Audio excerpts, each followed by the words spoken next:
porque muitas vezes mudamos a estrutura bíblica do culto para chamar a atenção do mundo a fim de ganhá-lo. E quando percebemos, a igreja está se parecendo mais com o mundo do que com Cristo. O que vocês acham a respeito dessa pontuação? Bom, eu acredito que os irmãos teólogos teriam uma resposta talvez mais satisfatória. Como eu sou culturalista, talvez eu não consiga dar uma resposta à altura. Contudo, o que se percebe é que há princípios bíblicos do culto que são postos, né? E esses princípios bíblicos, eles precisam orientar o culto é o quê? Nossos colegas já utilizaram o termo aqui, liturgia. Liturgia significa, etimologicamente, serviço. Quer dizer, então, à luz do termo, é um serviço que aquele que cultua oferece o objeto do culto, que é, no caso cristão, o Deus cristão, a Trindade. Existem elementos marginais no culto, secundários no culto? Óbvio que existe elementos secundários e marginais no culto. Nós temos um problema muito sério.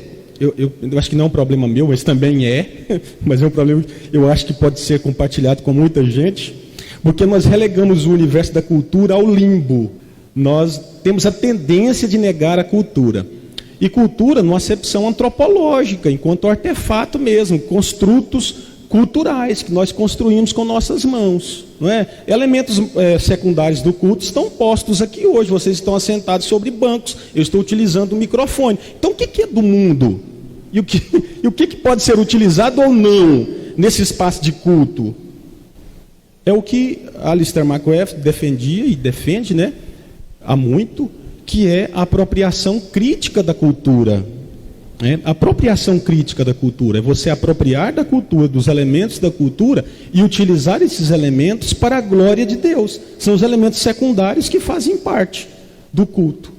E como estamos ofertando isso? Se lembrem lá da narrativa bíblica do Gênesis, do culto que foi oferecido pelos primeiros filhos do casal edênico, que foram o Abel e Caim. Eles levaram o que diante de Deus? Elementos da cultura, inclusive, não é?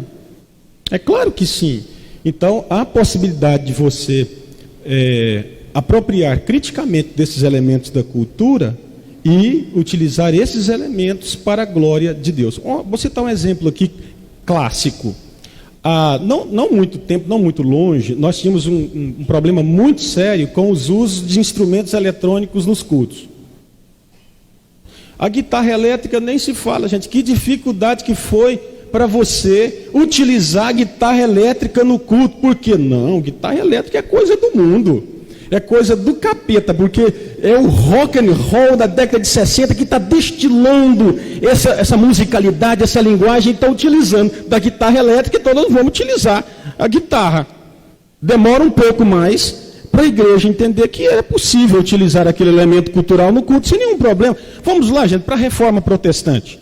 O que Martinho Lutero fez? Não foi só uma reforma nesse sentido estricto senso, como nós imaginamos, mas foi tão ampla a reforma de Martinho Lutero, porque ele inclusive introduziu no culto, no ambiente do culto, um louvor congregacional.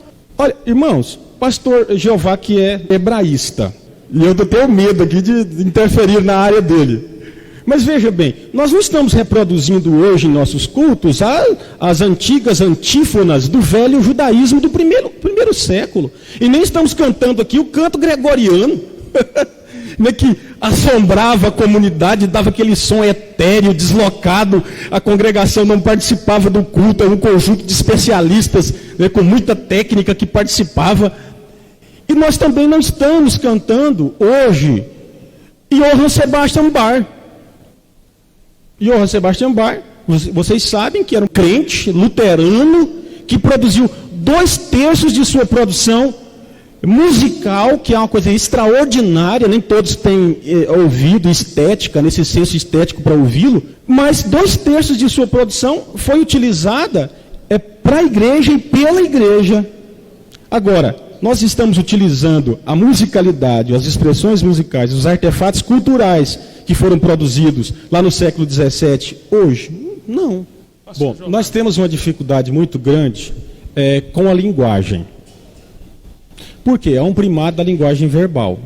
Isso, eu estou falando como culturalista, gente. Então, e não como teólogo, pastor. Então nós temos uma dificuldade muito grande. O que vale para nós é a linguagem verbal. Esquecemos, por exemplo, das capacidades e das potencialidades que tem a linguagem musical ou a linguagem teatral. Quando, por exemplo, lançaram A Paixão de Cristo, Mel Gibson, né? Foi um sucesso internacional.